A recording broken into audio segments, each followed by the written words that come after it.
interesting journey. In fact, today, as we're sitting here, we're also live on our Facebook page. I'm going to lift 2 books up that he has brought for me to read. And we're actually on an expedition to make sure that we have these writers on our show to engage them about their books. But that's not really what we want to talk about today. We've got another one, which I stumbled upon. My uncle, Bamnini, one of our last born, Bama Dagi being my dad. I know what did it Folake wa Dagi. Okay.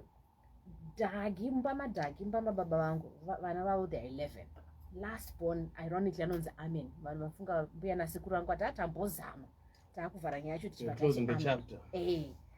And Bamni Nami, as we call him, then sends me books and says, there's a list of books I want you to read. So that's actually how I ended up with this book we want to talk about today. But the books that I am holding up on our Facebook page, here's the first one. We mentioned this one written by Dr. Douglas Boweni. And this one is called A Dusty Road to Success, Principles of an Extraordinary Life. And then the other one, and this one I'm more keen on. And we're doing everything that we can to make sure that we have this man on our show first. So if you're listening in and you happen to be sitting across him, please do nudge him and let him know that Folake on Capital is interested. We've been in communication with him, but we are so keen. He's on our to-do list. And this one is called Personal Crucibles, Learning to Lead Through Adversity and Struggles, and it is by Joe Mutizwa. So we are on a journey to meet some of the outstanding names we know in our country who have done some amazing things in terms of books, but we also want to tap into their minds and talk to them. So we are hoping to have them on pages sooner rather than later. But quick question. Good morning, Ronnie. Was it easy for you to find these books? Yeah, quite easy. It was quite easy. Was it just like walking into a bookshop and saying, Yeah. Like you mentioned, Innovate Bookshop has them, and I was part of the organization, so I just walked in and went straight to the managing director and said, you know what? Yeah. I'm having to do a series of local books, right? But this is the criteria that I have. I need books with original thought, books with credibility, and not throwing everyone else aside, but we would want people that have been out there for a while, doing things that are seen and have a trackable or have a track record of success. So he just turned to his bookshelf right behind him and said, okay, I have this one and that one, that one, that one, that one, that one. And I remember when we talked the first time, I mentioned Personal Crucibles because he gave me, when Mr. Mtizwa released those books, that particular one, that was the first one, he then bought it for me of his own money and said, I think you have a bright future. And I would want you to read this book because it will help you understand the certain stages that you'll go through in your life, so that you're not so overwhelmed. You're prepared, knowing that someone else has gone through it, because I've seen certain traits about your life that go along with what Joe Mutizo has gone through. So so here's the book. It's not long. You can read it overnight, and I read it overnight, and we discussed it, and I would recommend it for anyone, young and old. He's not trying to sound preachy, or he's not trying to sound like he's all-knowing, but you can tell that it's a book written from experience. And he's not trying to sound like he's the best, but he's just saying pane zvandakadzidzawo, pane zvandakasangana nazvo muupenyu hwangu. I think each and each Folake akariverenga, Ronald akariverenga, Nigel akariverenga, rinogona kuvabatsira in their personal life and in their career. Right. So I like the book. I like the book. And you like the book. Well, we are on a journey, like we said, to engage more local writers, especially when it comes to motivational books. We're also talking right now, Ronald, you and I are at that age where, and I think for men it's probably more harder than it is for us as women. You're supposed to be having a house, a car, there are certain things that are supposed to be tickable on your list to say, Davana pakat pakat pakat. How have you been finding that journey? Pressure. Yeah. Pressure. I think that's the word. Pressure. There's a quote that I like that it says many people, or the majority of the people in the world, are products of their environment, and very few rise above the ideas of the time. Yeah. So we are stuck in that bubble. There are expectations that are placed on you, whether you feel like you're part of the environment, you're part of the establishment, you're part of the ideology or not. People expect certain things of you. Osaka wakatotanga basa, osaka wani makore mangani uri kubasa, no ndane 5 years, saka wati, Yeah. So how old are you? Saka ucharoora rini? Saka maningo yakareba sei machata so long. Okay, wami wana 3 here. Everybody's expected to fit into. Yeah. And so that's why I mentioned when you said, so now say how are you experiencing it? Pressure no chokutanga. Because life is not linear. Yeah. Okay.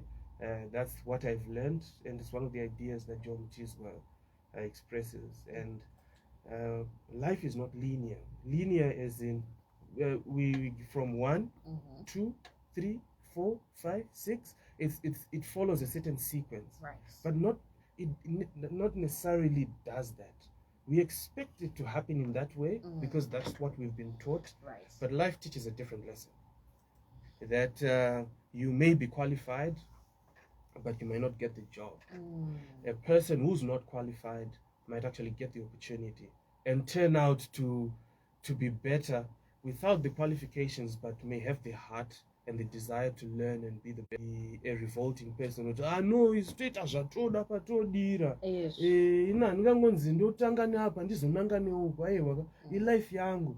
But some of the things are honorable. Okay? But some of the things are not really in line with your purpose, your identity, and the things that are setting you to become. We'll talk about these things when we talk about Dr. Douglas Mboweni. He has crazy ideas on identity, purpose, and what he calls empowerment. That what God has set in you and around your life that makes it easier for you to travel a certain path. There are things that are easy for you to do naturally. You might have gone to the same school with certain people, had the same teachers, but it's easier for you to be behind the microphone and comfortable. Yet there's someone who might have been in the same debate club as you, or inter club or whatever. But hey, and opportunities seem easier to come in a certain line than in another. And that's what makes interesting the book that we want to share this morning, towards you being able to meet your goals, you being able to achieve the things you want to achieve. And yet most often it feels improbable. Most often it feels difficult. It feels like you're so far away. You know how tough life can be.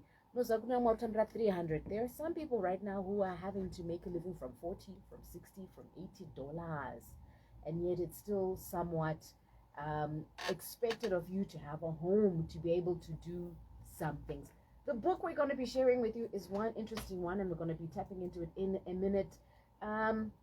So I'm just reminding you the names of the books we were talking about so far by two outstanding Zimbabwean entrepreneurs and businessmen. Dr. Douglas Mboweni, A Dusty Road to Success, Principles of an Extraordinary Life.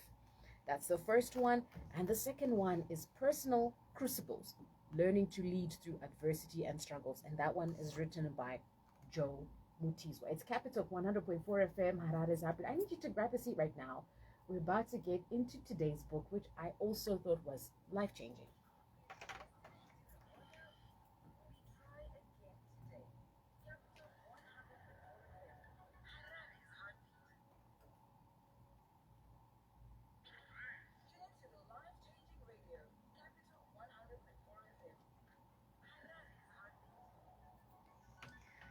So Today's book is written by James Clear and it's called Atomic Habits. We're definitely going to read from that book a little bit later. Ronald, what's your feeling of this book? Give us a background of what Atomic Habits is about, speaking especially to the idea where, you know, we are wanting to achieve many things in our lives, and sometimes it feels like,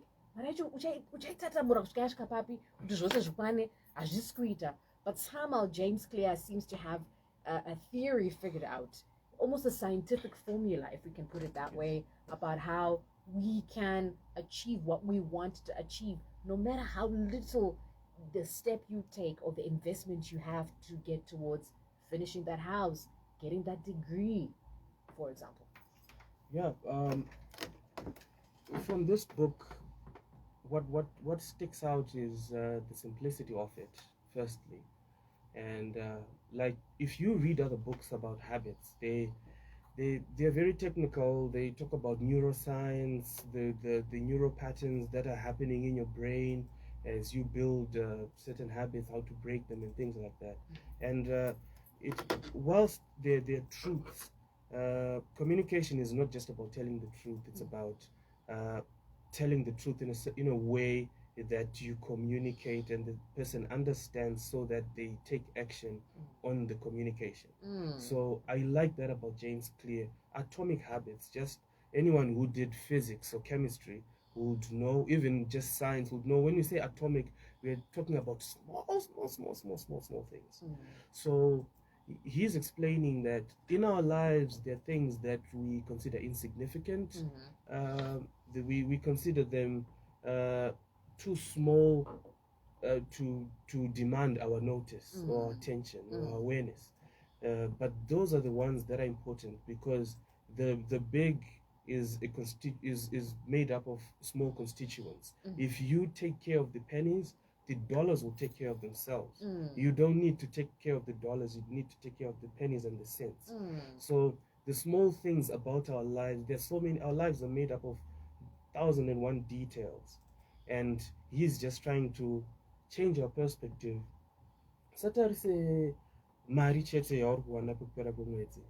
Are you also looking at your capacity? Are you also looking at your character, how it feeds into kuwana mari kwako? Are you looking at how your growth affects that? Are you looking at how your family life affects certain things about your life? So but if we look at your money equation, it can be broken down into so many things, and you can start with zviri easy zvacho, hazvidi mari, hazvidi time. Saka as you build over a year, you might see that you have gone far. And you know that quote, a year from now you will wish you had started today. He also talks about building a system, right, of getting just 1% better at every single day. How do you understand that? Because, you know, for most people, you know, how we look most of the time is as a result of our habits, right? You eat in a certain way every single day, and over time it will show. But when you're eating, it doesn't have ndala zimugomore sadza ratogara pa ndatova nezimugomore sadza pachidya changu kana pa. But over time, that 1% that you're eating, that 1% that you're doing will start to show. Talk to us a little bit about that. So firstly, I'd like to talk about the word habit itself. The word habit, a habit is something that you do constantly or consistently, but unconsciously. Okay, so constantly, consistently, but unconsciously. Right. So there are things, tell me about my personality, they'll tell you to mtakawanda iwe kana shitara unodaiso kana watsama unodaiso kana zvadaiso unodaiso. And totoziva kuti ukabata mari, totoziva kuti iwe wabata mari. Your friends can tell, your wife can tell, your husband can tell kuti idzi zvinenge zvafaya nhasi kubasa. Haasati andudza nyaya yacho, but my habits ako iwayo. But the terrible thing about habits is they are unconscious. You don't decide all of a sudden to say, I want to act in a certain way. Ndikakuboa, my habits are going to kick anger yako. If you have an anger issue or a way you react to offense. Your habit just kicks in straight there. So my habits zvinhu zvaunongoita but usina kuzvifunga. So they are both productive and destructive at the same time. All right. So the idea of 1% is you just change your mindset to say, ndiri musituation iyi, ndiri papoint iyi in my life, I'm in this particular state, ndinoto in the next 5 years ndinge ndasvika pakati. How do I break it down so that ndotanga kuchinja zvimwe zvinhu nhasi zvinenge zvidiki but zvinozoita kuti in the next 5 years ndinge ndasvika kwandoda kuenda. Right. So 1% better is the idea of constant growth, but not growth that is wholesome so much that it is hard to do, and that it is expensive, and also that it is boring or it takes much of your energy. 1% is 1 over 100. Yeah. Okay. So imagine une $100 and someone says, for you, Folake, to change your life radically in the next 1 year, kungoti pauno $100 ungoisa dollar per side. Right. It seems very small. Right. But the dollar in 100 days. Yes. But the promise is your life will change radically or dramatically, but not now, but over time. All right. So what we're going to do, we're going to read a little bit of the book. You also let us know how you're finding it, the thoughts that I expressed in it. Just a couple of excerpts from the book. It's Capital 100.4 FM, Harare Zabi. Good morning.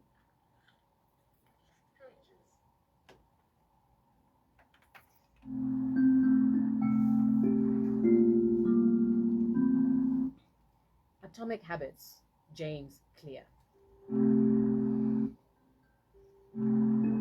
The surprising power of atomic habits.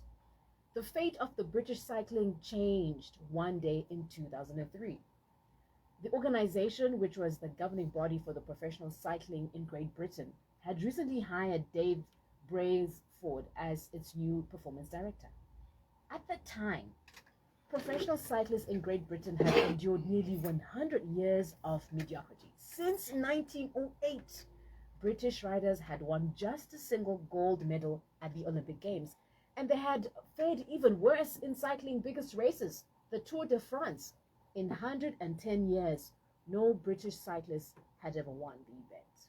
In fact, the performance of the British riders had been so underwhelming that one of the top bike manufacturers in Europe refused to sell bikes to the team because they were afraid that it would hurt sales if other professionals saw that the Brits were using their gear. Brailsford had even hired to put British cycling on a new trajectory. What made him different from previous coaches was his relentless commitment to a strategy that he referred to as the aggregation of marginal gains, which was the philosophy of searching for a tiny margin of improvement in everything you do. Brailsford said the whole principle came from the idea that if you break down everything you could think of that goes into riding a bike and then improve it by 1%, you will get a significant increase when you put them all together. Brailsford and his coaches began by making small adjustments you might expect from a professional cycling team. They redesigned the bike seats to make them more comfortable and rubbed alcohol on the tires for better grip. They asked riders to wear electrically heated overshorts to maintain ideal muscle temperature while riding, and used biofeedback sensors to monitor just how much athletes responded to a particular workout. The team tested various fabrics in a wind tunnel and had their outdoor riders switch to indoor racing suits, which proved to be lighter and more aerodynamic. But they didn't stop there. In fact, Brailsford and his team continued to find 1% improvements in overlooked and unexpected areas. They tested different types of massage gels to see which one led to the fastest muscle recovery. They hired a surgeon to teach each rider the best way to wash their hands to reduce the chances of getting a cold. They determined the type of pillow and the mattress that led to the best night's sleep for each rider. They even painted the inside of the team truck white, which helped them spot little bits of dust that would normally slip unnoticed but could degrade the performance of the finely tuned bikes. As these and hundreds of other small improvements accumulated, the results came faster than anyone could have imagined. Just 5 years after Brailsford took over, the British cycling team dominated the road and the track cycling events at 2008 Olympic Games in Beijing, where they won an astounding 60% of gold medals available. Wow. 4 years later, when the Olympic Games came to London, the Brits raised the bar as they set 9 Olympic records and 7 world records. That same year, Bradley Wiggins became the first British cyclist to win the Tour de France. The next year, his teammate Chris Froome won the race, and he would go on to win again in 2015, 2016, and 2017, giving the British team 5 Tour de France victories in 6 years. During the 10-year span from 2007 to 2017, the British cyclists won 178 world championships and 66 Olympic or Paralympic gold medals, and captured 5 Tour de France victories in what is widely regarded as the most successful run in cycling history. How does this happen? How does a team of previously ordinary athletes transform into a world champion with tiny changes that at first glance would seem to make a modest difference at best, right? Why do small improvements accumulate into such remarkable results? And how can you replicate this approach in your life? Why small habits make a big difference. It's so easy to overestimate the importance of one defining moment and to underestimate the value of making small improvements on a daily basis. Too often we convince ourselves that the massive success requires massive action, whether it is losing weight, building a business, writing a book, winning a championship, or achieving any goal. We put pressure on ourselves to make some earth-shattering improvements that everyone will talk about. Meanwhile, improving 1% isn't particularly notable. Sometimes it isn't even noticeable, but it can be far more meaningful, especially in the long run. The difference a tiny improvement can make over time is astounding. Here's how the math works out. Listen to this. If you can get 1% better each day for 1 year, you'll end up 37 times better by the time you're done. Conversely, if you get 1% worse each day for 1 year, you decline nearly down to 0. What starts as a small win or a minor setback accumulates into something more. Ages. Wow. So you see, Wow. that is the opening page. Yeah. Before he even gets to tell you anything about the ideas of how you can change, just look at how good a communicator he is. He gives you an example that has brilliant results, but that they didn't do much. It's not like they changed the model of the bikes. Right. No, they just changed the seats or the saddle. Yeah. They changed the paint in the vehicle that they were traveling. So that small improvements every single day about whatever it is. One every day, 5 a week. something like that. Yeah. It's the mentality that he's asking people to change to, and he's saying forget about goals, focus on systems, because your goal, if you create good systems, it doesn't take, because the idea you're ndekuti unoti inini ndoda kuzodaisawo gore rino, ndoda kuzobata icho, ndoda kuzopusha dhiri, ndoda kuzodai. But the energy that you have in January might not be the energy that you have in July. In May you might have a spike in energy, but in July you don't have energy. So it is beneficial for you to then create a system of productivity. So much that even when you don't have the energy, wakutone habit yekuita certain things in an excellent way, in a particular way. Yeah, and what I also love about this book is it's also not only full of imagery, it's relatable, it's connectable. It sounds like anyone can read this. Yeah. I'm imagining a high school student can read this book. I'm imagining a first-year student can read this book. And imagining somebody who's looking for a career change can connect with the style that he writes. Simple, articulate, it's easy to read. Very much so. All right, I just want to read a couple more excerpts from this book. And let me know 0719100404. How are you thinking about this book? Are you connecting to anything that he's saying about just making a 1% improvement every single day? Waking up earlier, for example. For example. Pre-prepping your meals. These are some sort of small improvements you could make if you're somebody, say, struggling with being on time with something. Yeah. We're almost dashing to the news. All right, let me just read one more part. I had another excerpt that I wanted to read, but because of time, we're almost okay. Let me go with this particular one. Reinforcing your current habits, not improving them. In fact, some research has shown that once a skill has been mastered, there usually is a slight decline in performance over time.